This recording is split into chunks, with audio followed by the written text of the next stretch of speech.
নমস্কার বন্ধুরা, সবাই কেমন আছেন? আশা করি সবাই ভালো আছেন। তো আমার নতুন একটি ব্লগে আপনাদের স্বাগত। আর আমরা চলে গেছিলাম রবিবার দীঘায় জগন্নাথ মন্দির দর্শন করতে।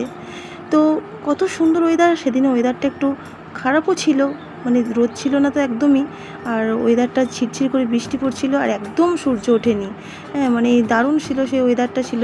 আর সেই মন্দিরে খুব ভিড়ও কম ছিল। আমরা কত সুন্দর করে সারা মন্দিরটা ঘুরে দেখেছি। তো আপনাদের কাছে সেই ভিডিওটি শেয়ার করছি।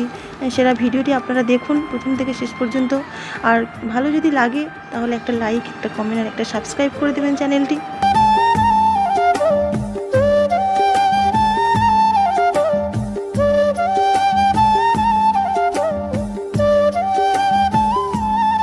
শান্তির একটা জায়গা। আর যেহেতু বৃষ্টি পড়ছে ঝিরঝির করে, তো সেরকম তার জন্য ভিউটা আরও সুন্দর দেখতে লাগছে বৃষ্টির ওয়েদারে। তো আমরা তো ভাবতেই পারিনি এত সুন্দর একটা ওয়েদার আমরা পাবো।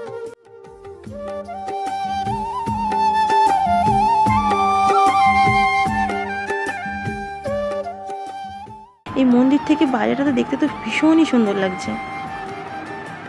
দেখুন কত সুন্দর লাগছে ভিডিওটা।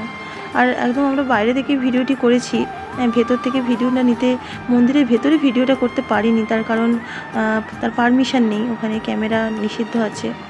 যার জন্য বাইরে থেকে যতটা পেরেছি আমরা ভিডিওটা নিয়েছি, সেটাই আপনাদের সাথে শেয়ার করছি। দেখুন কত সুন্দর লাগছে, চোখ জুড়িয়ে যাচ্ছে, এত সুন্দর লাগছে দেখতে, খুব সুন্দর লাগছে। পুরো মন্দিরটা ঘুরতে অনেকটা টাইম লাগে, অনেকটা জায়গা জুড়ে মন্দিরটা তৈরি হয়েছে। তো যারা যারা মন্দিরটা অলরেডি দেখে ফেলেছো তারা প্লিজ কমেন্ট করো।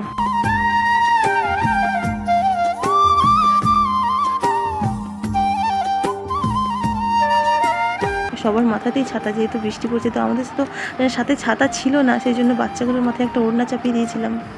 আর এই দেখুন কত সুন্দর দেখতে লাগছে এখান থেকে।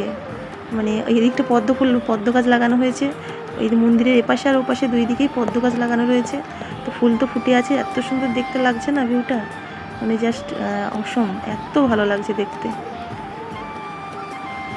মানে জাস্ট মানে ওখানে ঘন্টার পর ঘন্টা কাটিয়ে দেওয়া যায়, এত সুন্দর জায়গাটা।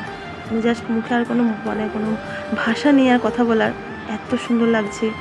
তো আমাদের এমনিই তো দীঘা তো আকর্ষণীয় জায়গা একটা সমুদ্রের জন্য। প্রত্যেকটা মানুষের কাছে দীঘা হচ্ছে একটা আকর্ষণীয় জায়গা, কিন্তু তার সাথে এখন উপরি পাওনা হলো এই জগন্নাথ মন্দির। তো এত সুন্দর, মানে আজকে তো শুধু ওই মন্দিরের ভিডিওটি নিয়ে এলাম, তো পরবর্তীতে আমরা আপনাদেরকে সামনে সমুদ্রের ভিডিওটিও নিয়ে আসবো। তো দেখুন আমাদের তো পুরোপুরি ঘোরা হয়ে গেছে, অনেকগুলো মন্দির আছে, পুরোটা আমাদের ঘোরা হয়ে গেছে। তো এবার তো আমাদেরকে বেরিয়ে যেতে হবে, কেন আমাদের পুরো যেহেতু ঘোরা হয়ে গেছে, তো একদমই তো মন্দিরটি ছেড়ে যাওয়ার ইচ্ছে নেই। মনে হচ্ছে যেন এখানে ঘন্টার পর ঘন্টা বসে সময় কাটায়। কিন্তু যেহেতু বৃষ্টি পড়ছে, বৃষ্টিতে বেশিক্ষণ ভেজা তো যাবে না, ঠান্ডা তো লেগে যাবে, যার জন্য আমাদেরকে তো চলে যেতে হবে। তো মনটা ভীষণই খারাপ লাগছে। তো আবার আসবো কবে জানি না, জগন্নাথ দেব কবে আবার নিয়ে আসবে। তবে দীঘা এলেই এবার অবশ্যই জগন্নাথ মন্দির তো আসতেই হবে।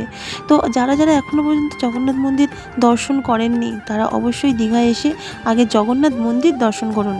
তো আমাদের দুঃখের কপাল যেটা হলো, আমরা কিন্তু জগন্নাথ ঘাটটা দর্শন করতে পারিনি। তখন আমরা জানতাম না ঘাটটা কোথায় আছে। যখন আমরা দর্শন করে যখন বাড়ি চলে এলাম, তখন সবার মুখে শুনছি যে তোমরা ঘাট দর্শন করলে না। তো এটা তো আমরা আগে জানতাম না, তো তার জন্য এখন তো আফসোস একটা হচ্ছেই। তবে আমরা চেষ্টা করব পরবর্তীকালে আবার যখন দীঘা যাব, অবশ্যই জগন্নাথ মন্দিরের সাথে সেই জগন্নাথ ঘাটটাও আমরা দর্শন করব।